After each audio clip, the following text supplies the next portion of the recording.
제가 방송에 나오나요? 늦어서 죄송합니다. 무슨 일이냐면 제가 정신이 없네요. 당신은 특히 제 전처요. 그녀가 목에 뭐가 감겨 있어요. 알겠습니다. 경찰을 보내드릴 테니 확인하고 나서 무슨 일인지 말씀해 주세요. 네, 확실하지 않아요. 잘 모르겠습니다. 2007년 12월 7일 아침 구급구시구 긴급구조대는 55세의 그레이엄 조지 버치우드로부터 구조 요청 전화를 받았습니다. 그는 전처인 52세의 샤론 버치우드를 방문했다가 침대에서 숨져 있는 그녀를 발견했다고 했죠. 경찰이 현장에 도착한 후 샤론의 죽음이 사고가 아니라는 것이 곧 명백해졌습니다. 그녀는 교살당했습니다. 그녀의 살인사건에 대한 수사가 즉시 시작되었고 경찰은 뚜렷한 동기가 없는 사건에 직면하게 되었습니다. 형사들이 알고 있는 유일한 사실은 2007년 12월 4일이 그녀가 마지막으로 목격된 날이라는 것이었습니다. 하지만 의문은 남았죠. 샤론의 죽음은 무자규적인 범죄였을까요? 아니면 위험한 인물과 엮였던 걸까요? 안녕하세요. 전 세계의 충격적이고 뒤틀린 사건들을 다루는 M7 크라임 스토리 타임에 다시 오신 것을 환영합니다. 오늘은 샤론 버치우드의 충격적인 사건에 대해 깊이 파헤쳐 보겠습니다. 2007년 12월 7일 금요일 아침, 영국 서리주 애쉬테드 교회의 평온하고 조용한 아침이었습니다. 55세의 그레이엄 조지 버치우드는 전처 샤론 버치우드를 만나러 가는 길이었습니다. 그는 아주 자주 그녀를 찾아갔죠. 먼저 그는 현관문을 두드렸지만 아무런 대답이 없었습니다. 그녀에게서 아무런 반응이 없자 그는 집안일을 하느라 바쁜가 보다 생각하며 예비 열쇠로 직접 문을 열고 들어갔습니다. 하지만 안으로 들어서자 집은 차가웠고 섬뜩할 정도로 조용했습니다. 그는 집안을 둘러보며 샤론의 이름을 여러 번 불렀지만 그녀는 어디에도 보이지 않았습니다. 그레이엄에게는 모든 것이 평소와 다름없어 보였습니다. 그래서 그는 그녀가 깊이 잠들었을 거라 생각하며 침실로 향했습니다. 마침내 방에 도착했을 때 그는 샤론의 침대가 옷더미로 가득 쌓여 있는 것을 발견했습니다. 그레이엄에게는 이상한 광경이었죠. 그래서 그는 옷더미를 걷어내기 시작했지만 그의 혼란은 곧 공포로 바뀌었습니다. 옷더미 아래에는 샤론이 있었습니다. 그녀는 발목과 손이 덕트 테이프로 묶여 있었고 재갈이 물린 채 전깃줄로 목이 졸려 있었습니다. 그레이엄은 그녀를 흔들어 깨워보려 했지만 아무런 반응이 없었고 그녀의 몸은 만졌을 때 차갑고 뻣뻣했습니다. 그는 샤론이 죽었다는 것을 즉시 알아차리고 영국의 901과 같은 999에 전화했습니다. 충격에 휩싸인 채로요. 그는 경찰이 도착하기를 기다리며 부엌으로 향했습니다. 구급대원과 경찰이 샤론의 집에 도착했을 때 망연자실한 표정의 그레이엄이 그들을 맞았습니다. 집 안으로 들어서자 경찰은 집안 곳곳에 널려있는 잡동사니들을 발견했습니다. 그들은 구급대원과 함께 그레이엄이 샤론의 시신을 발견했다고 말한 침실로 향했습니다. 구급대원과 경찰 모두 샤론이 죽은 지 꽤 오랜 시간이 지났다는 것을 알 수 있었습니다. 시신은 집에서 옮겨져 부검을 위해 연간실로 이송되었습니다. 과학수사팀은 범죄 현장에서 가능한 모든 지문을 채취하기 시작했습니다. 경찰은 샤론의 죽음이 잘못된 강도 사건의 결과가 아닐까 의심하기 시작했습니다. 집안을 둘러봤지만 강제 침입의 흔적은 발견되지 않았습니다. 그들은 그레이엄에게 집안에 이상하거나 없어진 물건이 있는지 물었습니다. 그레이엄은 집이 뒤져진 흔적은 없으며 샤론이 늘 유지하던 모습 그대로라고 말했습니다. 샤론의 가족들도 그녀의 소지품을 확인해달라는 요청을 받았습니다. 그들 역시 중요한 물건이 사라진 것은 없다고 인정했습니다. 경찰은 결국 이것이 강도 사건이 아닐 것이라고 확신했습니다. 강도는 사람을 죽이기보다는 기절시킬 가능성이 더 높고 샤론을 살해한 범인은 처음부터 살인을 작정하고 온 것이 분명했기 때문입니다. 마리아 우달 경감이 수사를 이끌게 되었고, 그녀는 샤론의 살해 직전 마지막 행적을 알아내기 위해 수사팀을 여러 팀으로 나누기로 결정했습니다. 샤론은 52세의 이혼녀로 서리주 애쉬테드 빌리지의 해리엇 레인에 있는 단층집에서 혼자 살고 있었습니다. 그녀는 만성피로 증후군이라는 병을 앓고 있었고 돌아다닐 때 종종 지팡이를 사용했습니다. 그녀에게는 여동생 로렌과 어머니 오드리를 포함한 가까운 친구들이 있었습니다. 그녀는 또한 전남편 그레이엄과도 매우 가까운 관계를 유지했습니다. 수사관들은 샤론과 그레이엄이 둘 다 20대였을 때 만났다는 사실도 알게 되었습니다. 그들은 70년대 후반 스코틀랜드의 그레트나 그린에서 결혼했습니다. 하지만 두 사람 사이에는 자녀가 없었습니다. 두 사람은 1989년경에 별거했고 결국 1990년대에 이혼했습니다. 그레이엄은 말레이시아인 비서 캐서린 킹과 재혼하여 아이들을 낳았지만 그와 샤론은 여전히 매우 가까운 사이로 지냈고 그레이엄은 정기적으로 그녀를 방문했습니다. 서리주 앱솜의 몇 마일 떨어진 곳에 살고 있었음에도 말이죠. 한 수사팀이 샤론의 삶에 대한 단서를 찾는 동안 다른 팀들은 그녀의 개인 소지품을 조사하고 지역 주민들과 상점들을 탐문했습니다. 일주일 만에 샤론에 대한 정보를 요청하는 6,000장 이상의 전단지가 배포되었습니다.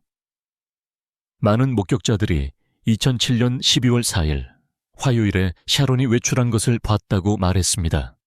경찰은 쇼핑을 마친 샤론이 길포드 역에서 혼자 기차에 타는 모습이 담긴 CCTV 영상을 확보할 수 있었습니다. 샤론의 동선은 그녀가 쓰던 다이어리를 통해 확인되었는데 2007년 12월 4일까지의 항목들이 모두 체크되어 있었기 때문입니다. 과학수사팀은 집안에서 DNA 증거를 찾는 데 주력했습니다. 결국 발견된 지문은 모두 샤론의 것이거나 그녀의 집을 방문했던 가까운 사람들의 것이었습니다. 그들은 이 미스터리한 수사에 대한 더 많은 답을 찾기 위해 부검 보고서로 눈을 돌렸습니다. 샤론이 둔기에 머리를 맞았다는 것이 확인되었습니다. 궁극적으로 그녀의 사인은 교살로 판명되었습니다. 부검 중 샤론이 2007년 12월 4일자 소인이 찍힌 우표를 손에 쥐고 있었다는 사실도 발견되었습니다.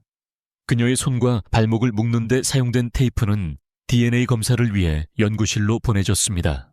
테이프에서는 지문이 발견되지 않았지만 과학수사 전문가들은 땀의 흔적을 찾아낼 수 있었습니다.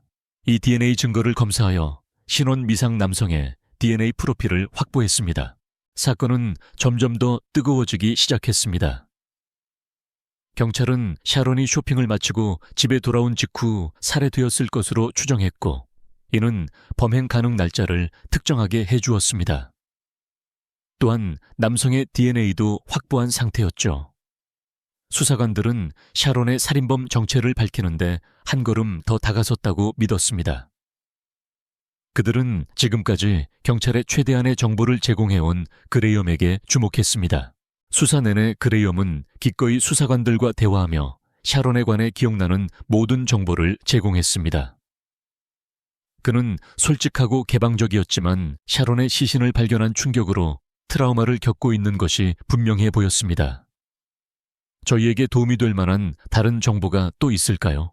물론 중요한 건 그녀를 미워할 사람이 아무도 없다는 겁니다. 알겠어요. 누구도 그렇게 떠나는 걸 원치 않을 겁니다. 그녀는 전혀 그런 사람이 아니에요. 이제 샤론과의 관계에 대해 설명해 주시는 게 좋을 것 같군요. 최근 몇 주 동안 샤론을 얼마나 자주 방문했나요? 일주일에 4번이요.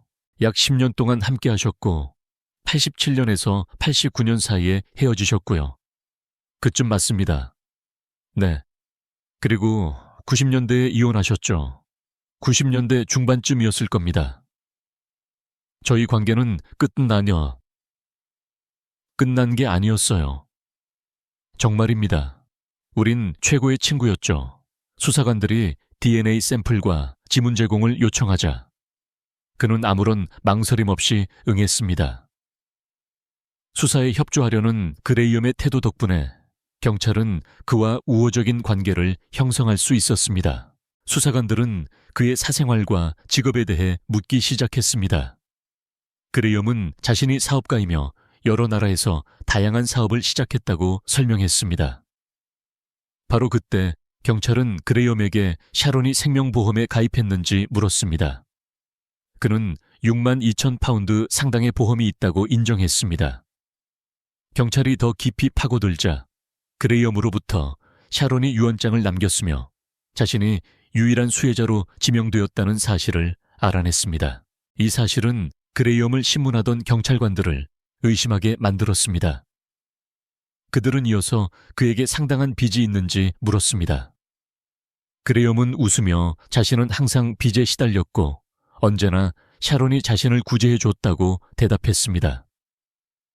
경찰이 현재 빚이 얼마나 되냐고 묻자 그레이엄은 빚이 약 10만 파운드에 달한다고 고백했습니다. 그녀가 생명보험에 가입했었나요? 아, 네, 맞아요.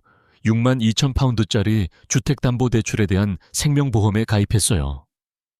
그리고 유언장도 작성했다면 집에 유언장이 있는 걸로 알아요. 알겠습니다. 하지만 물론 그렇게 손으로 쓴 거라 어떻게 될지는 모르죠. 제가 말해야겠네요.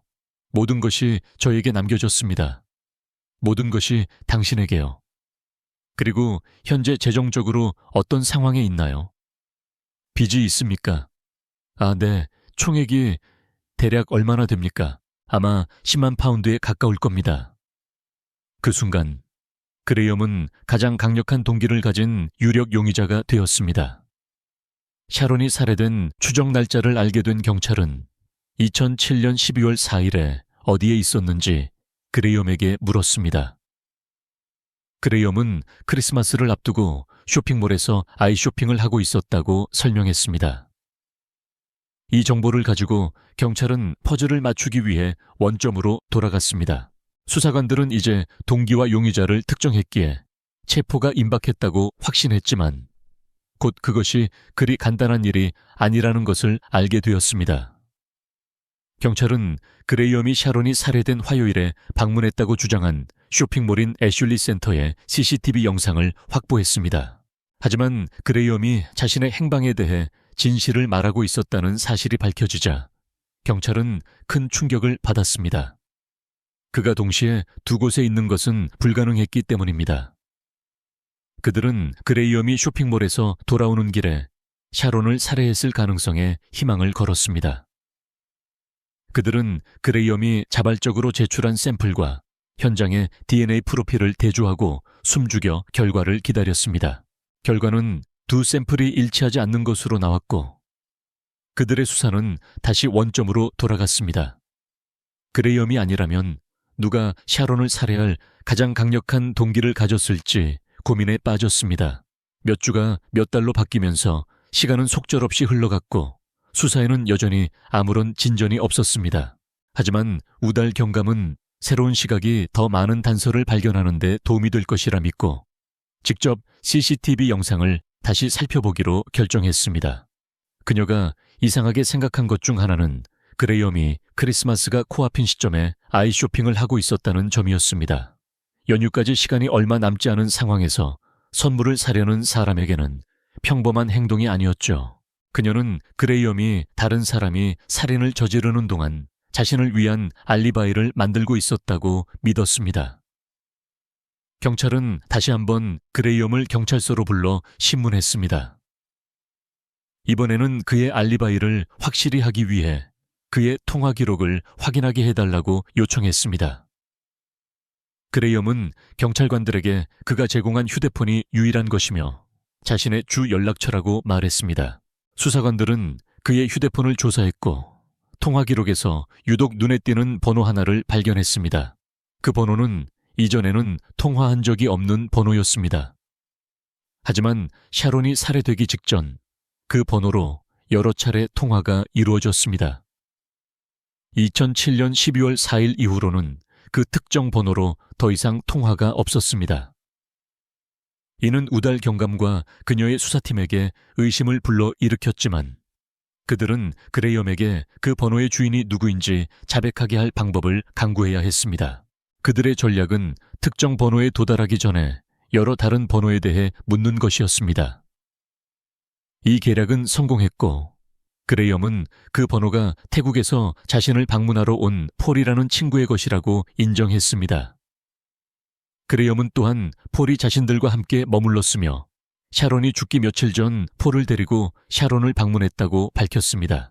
수사관들은 그가 경찰에 의해 자주 신문을 받았음에도 불구하고 몇 달 전에는 이 사실을 언급하지 않았다는 점을 이상하게 생각했습니다. 하지만 경찰이 폴에 대해 더 자세히 알아보려 하자 그레이엄의 대답은 모호해졌고 그는 그 친구라는 사람에 대해 잘 모르는 것처럼 보였습니다. 수사관들은 그레이엄이 제공한 정보를 바탕으로 여러 기차역의 CCTV 영상을 검색하기 시작했습니다. 그리고 마침내 서리 기차역에서 그레이엄의 어머니가 신원 미상의 남자를 태우는 영상을 찾아내며 대박을 터뜨렸습니다. 영상의 날짜는 2007년 11월 말이었고 그레이엄이 폴이 방문했다고 언급한 시기와 일치했습니다. 경찰은 또한 영상에서 선명한 이미지를 확보하여 폴의 생김새를 알 수 있었습니다. 이 증거를 확보한 우달 경감은 폴에 대한 더 많은 정보를 찾기 위해 그의 집을 수색할 수 있도록 허가를 요청했습니다. 그레이엄은 망설임 없이 자신의 집을 수색하는 것을 허락했습니다. 폴이 머물렀던 손님용 침실에는 욕실이 딸려 있었습니다. 욕실 찬장에서 수사관들은 사용했지만 씻지 않은 것처럼 보이는 유리잔을 발견했습니다. 그들은 이것을 증거로 수집하고 검사를 위해 유리잔을 가져갔습니다. 운 좋게도 말이죠. 유리잔에는 지문이 남아 있었습니다.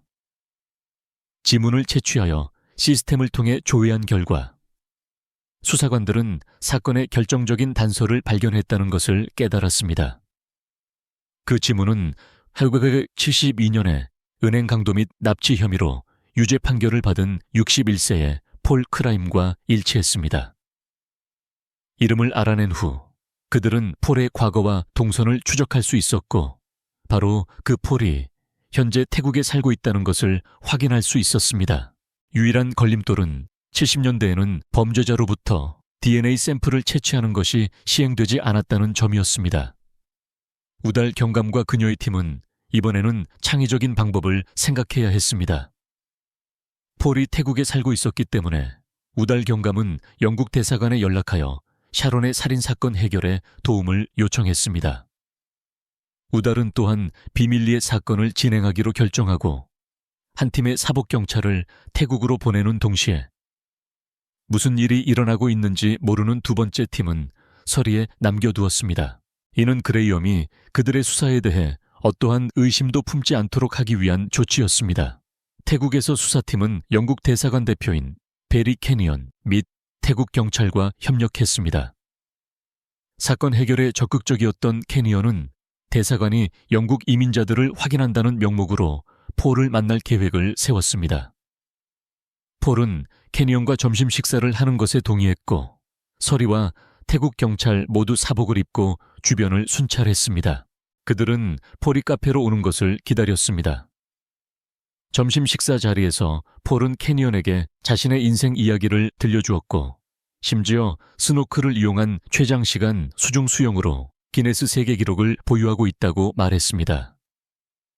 만남이 끝난 후 폴이 사용한 식기류는 봉투에 담겨 검사를 위해 서리로 보내졌습니다.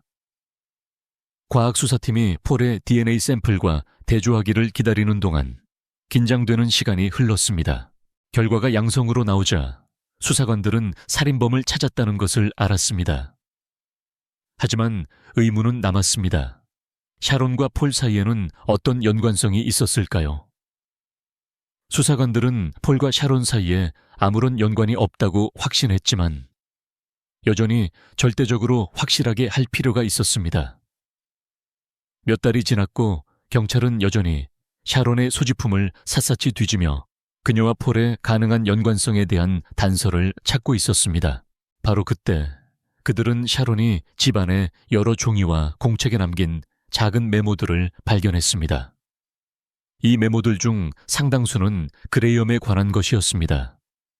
이 사건에 소름 끼치는 반전 속에서 샤론은 당신은 내가 죽어서 그 보험금으로 당신의 문제를 해결하기를 바라는 건가요? 라고 적힌 기묘한 메모를 남겼습니다. 수사관들은 이제 샤론이 그레이엄이 자신의 유산을 상속받기 위해 그녀의 죽음을 기다리고 있다고 의심했다는 것을 확신했습니다. 그들은 또한 그녀가 남긴 거의 모든 메모가 그레이엄과 그들의 관계에 관한 것이었기 때문에 샤론이 이 메모를 그에 대해 썼다고 확신했습니다. 샤론이 살해된 지 거의 1년 후 그레이엄은 살인 혐의로 체포되었습니다. 그레이엄은 샤론의 메모가 자신에 관한 것이 아니라고 완강히 주장했고 수사관들에게 자신이 샤론의 살인에 연루되지 않았다고 설득하려 애썼습니다. 그는 또한 샤론과 그녀의 살인 사건에 대해 질문을 받을 때마다, 특히 경찰이 범죄 현장에 대한 그의 기억을 되살리려 할 때마다 점점 더 화를 냈습니다. 샤론을 죽이기 위해 폴 크라임을 고용했다는 주장에 직면했을 때 그레이엄은 그 혐의를 부인했습니다. 그레이엄이 벌이는 술래잡기 게임에 지친 경찰은 그를 수사하면서 발견한 증거를 꺼내 들었습니다. 그들은 샤론이 살해되기 6개월 전 그레이엄이 폴에게 보낸 이메일을 제시했습니다. 이메일을 통해 그들은 그레이엄이 폴에게 연락하여 샤론을 살해하도록 고용했다는 것을 증명할 수 있었습니다. 거래의 증거는 이메일의 세부 사항에 있었습니다. 그들은 또한 그레이엄에게 폴의 DNA가 범죄 현장에서 발견된 유일한 DNA라고 말했습니다. 그레이엄은 2008년 11월에 체포되어 보석 없이 구금되었습니다. 수사관들은 샤론에게 무슨 일이 일어났는지에 대한 유력한 가설을 세울 수 있었습니다. 그들은 그레이엄이 예비 열쇠를 사용하여 폴을 샤론의 집에 들여보냈다고 추정했습니다. 폴은 샤론이 쇼핑을 마치고 집에 돌아올 때까지 기다렸습니다. 그녀가 코트를 걸고 식료품을 내려놓은 후 어머니로부터 받은 편지를 집어들었습니다. 그녀가 우표를 떼어내는 바로 그 순간 샤론은 숨어 기다리고 있던 폴에게 머리를 맞았습니다. 샤론이 무력화된 후 폴은 그녀를 침실로 끌고 가 발목과 손을 테이프로 묶었습니다. 그리고는 전깃줄을 가져와 샤론의 목을 졸라 살해했습니다. 샤론이 죽자 폴은 시신의 천이 식는 것을 늦추고 사망 시간을 추정하려는 수사관들을 속이기 위해 충분한 옷으로 그녀의 시신을 덮었습니다. 모든 것이 끝난 후 그는 히드로 공항으로 가기 전에 그레이엄에게 마지막 전화를 걸었습니다. 그리고는 태국으로 다시 날아갔습니다. 이제 그가 할 일은 샤론이 발견되고 그레이엄이 보험회사로부터 돈을 받아 자신의 몫을 챙길 수 있을 때까지 기다리는 것뿐이었습니다. 폴 크라임은 태국에서 송환되어 샤론 버치우드 살인 혐의에 대한 재판을 기다리며 보석 없이 수감되었습니다. 그레이엄 버치우드의 재판은 2009년 4월 크로이든 크라운 법원에서 시작되었습니다. 재판은 총 8주 동안 진행되었으며 그레이엄과 그의 변호인단은 재판 내내 그의 무죄를 주장했습니다. 증인석에 선 수사관들은 자신들의 이론과 샤론 살해 동기를 제시했습니다. 그들은 또한 수사를 통해 어떻게 그레이엄과 폴의 연관성을 찾아냈는지 법원에 보여주었고 자신들의 주장을 뒷받침할 DNA 증거도 가지고 있었습니다. 그레이엄 버치우드는 종신형을 선고받았고 가석방 자격을 얻으려면 최소 32년을 복역해야 했습니다. 2010년 8월 폴 크라임은 올드 베일리 법원에서 재판을 받은 후 종신형을 선고받았습니다. 그의 최소 복역 기간은 몇 년 전 태국에서 또 다른 살인 혐의로 기소되어 태국 교도소에서 복역한 기간을 고려하여 28년으로 단축되었습니다. 선고 당시 폴은 여전히 유죄를 부인하며 자신이 무고한 사람이라고 주장했습니다. 2019년 9월 9일 62세의 그레이엄 버치우드는 HMP 웨일랜드 교도소에서 복역 중 치명적인 심장마비로 쓰러졌습니다. 교도소 직원들의 노력에도 불구하고 그레이엄을 구하기에는 너무 늦었습니다. 그의 사망 원인을 조사하기 위한 조사가 명령되었고 나중에 자연사로 확인되었습니다. 오늘의 사건은 명백히 치명적인 매력에 관한 이야기입니다. 샤론 버치우드는 자신이 믿었던 남자에게 속았지만 결국 그녀의 의심이 그녀의 살인범들을 발견하는 데 결정적인 역할을 했습니다. 오늘 사건에 대한 여러분의 생각은 어떠신가요? 두 사람이 저지른 부주의한 실수 때문에 수사관들이 샤론의 살인범들을 찾을 수 있었다고 생각하시나요? 아니면 궁극적으로 정의를 실현한 서리경찰의 뛰어난 수사 능력 덕분이었을까요? 아래 댓글 섹션에 여러분의 의견을 알려주세요. 그리고 오늘 영상이 흥미로우셨다면 저희 채널을 구독하는 것을 고려해 주세요. 좋아요 버튼을 누르고 다른 범죄 애호가들과 저희 영상을 공유해 주세요. 또한 저희가 다루었으면 하는 범죄 이야기가 있다면 아래 댓글 섹션에 메시지를 남겨주세요. 그럼 다음 시간까지 안전하게 지내세요.